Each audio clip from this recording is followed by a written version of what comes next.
Une belle histoire maintenant, celle de l'île de Quéménès au large de Brest, qui était laissée à l'abandon depuis quelques années. Le Conservatoire du littoral en est le nouveau propriétaire et il a cherché des volontaires pour y vivre à plein temps. Des Robinson des temps modernes qui s'éclairent et se chauffent grâce aux énergies renouvelables avec le confort et sans la pollution. Florence Mavic, Catherine Juste. Ancrée en mer d'Iroise, dans l'archipel de Molène, battue par les vents, l'île de Quéménès attire les terriens en mal de nature ou d'une certaine solitude. Mais si vous espérez y jouer les Robinson Crusoe, c'est raté. Lorsque les contours de l'île se précisent, ce n'est pas un cocotier que l'on aperçoit, mais une éolienne. Et voici les habitants.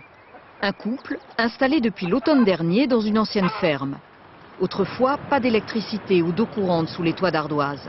Alors cette éolienne, en fait, elle symbolise un peu notre autonomie énergétique sur l'île. C'est elle qui nous permet d'alimenter toute l'exploitation en électricité. Les 10 hectares de l'île ont été rachetés par le Conservatoire du littoral. Pour ne pas les laisser à l'abandon, ce dernier a lancé un appel d'offres.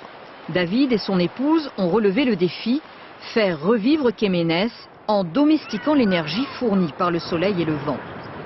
Des panneaux solaires complètent l'éolienne pour fabriquer l'électricité, stockée dans des batteries. L'installation a coûté 150 000 €. Elle alimente radiateurs, frigos, télé. Au quotidien, on s'aperçoit qu'il n'y a aucune différence en fait avec une installation classique sur le continent. La seule petite différence, c'est qu'en fait, on adapte notre consommation à la production, tout simplement. Le système séduit les visiteurs qui logent ici en chambre d'hôte. Ce n'est pas une lubie, une utopie pour se faire plaisir, c'est presque une expérimentation qui pourrait être amenée à être développée. Redonner vie à l'île, c'est aussi pouvoir en tirer un revenu. David, son métier c'est agriculteur. Il s'est lancé dans la production de pommes de terre bio. Aucun pesticide dans ses rangs, histoire de ne pas polluer la petite nappe phréatique qui fournit l'eau. C'est une ressource précieuse sur ce bout de caillou. C'est notre puits, mais comme on n'a pas vraiment de données sur sa capacité, on essaie de l'utiliser au minimum. On privilégie d'abord la récupération d'eau de pluie, et puis on complète avec le puits quand on est dans des périodes un peu critiques où il pleut pas trop. L'eau de pluie, stockée dans une citerne, est ensuite traitée dans cette mini-station d'épuration. Dans le local de traitement de l'eau, la pompe ici aspire l'eau qui est sale. Elle passe à travers les différents filtres là pour prélever les particules. Et ensuite, hop, elle circule au-dessus. Elle va passer à travers cette lampe qui va tuer toutes les bactéries qui sont dedans. Et ici, on aura une eau propre qu'on pourra consommer au robinet. Au menu du soir, des araignées de mer, cuites avec juste ce qu'il faut d'eau, comme les pommes de terre. En l'espace de quelques mois, les nouveaux habitants de Quéménès ont appris à vivre au rythme du soleil. Et n'allez pas leur dire qu'ils sont les nouveaux Robinson Crusoe, vous les fâcheriez. Une belle histoire maintenant, celle de l'île de Quéménès au large de Brest, qui était laissée à l'abandon depuis quelques années. Le Conservatoire du littoral en est le nouveau propriétaire et il a cherché des volontaires pour y vivre à plein temps. Des Robinson des temps modernes qui s'éclairent et se chauffent grâce aux énergies renouvelables avec le confort et sans la pollution. Florence Mavic, Catherine Juste. Ancrée en mer d'Iroise, dans l'archipel de Molène, battue par les vents, l'île de Quéménès attire les terriens en mal de nature ou d'une certaine solitude. Mais si vous espérez y jouer les Robinson Crusoe, c'est raté. Lorsque les contours de l'île se précisent, ce n'est pas un cocotier que l'on aperçoit, mais une éolienne. Et voici les habitants. Un couple installé depuis l'automne dernier dans une ancienne ferme. Autrefois, pas d'électricité ou d'eau courante sous les toits d'ardoise.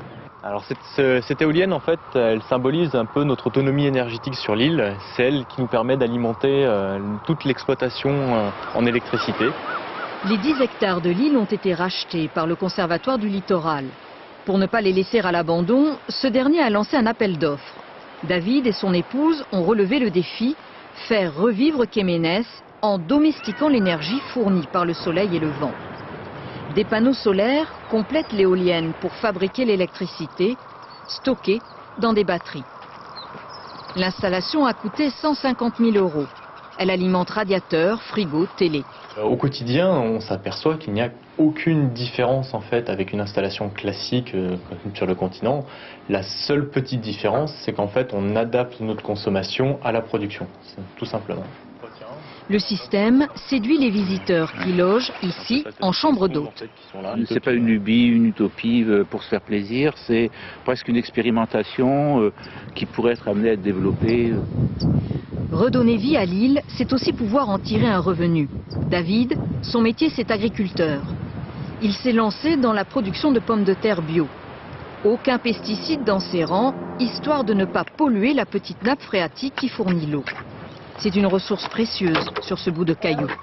C'est notre puits, mais comme on n'a pas vraiment de données sur sa capacité, on essaie de l'utiliser au minimum. On privilégie d'abord la récupération d'eau de pluie, et puis on complète avec le puits quand on est dans des périodes un peu critiques où il pleut pas trop.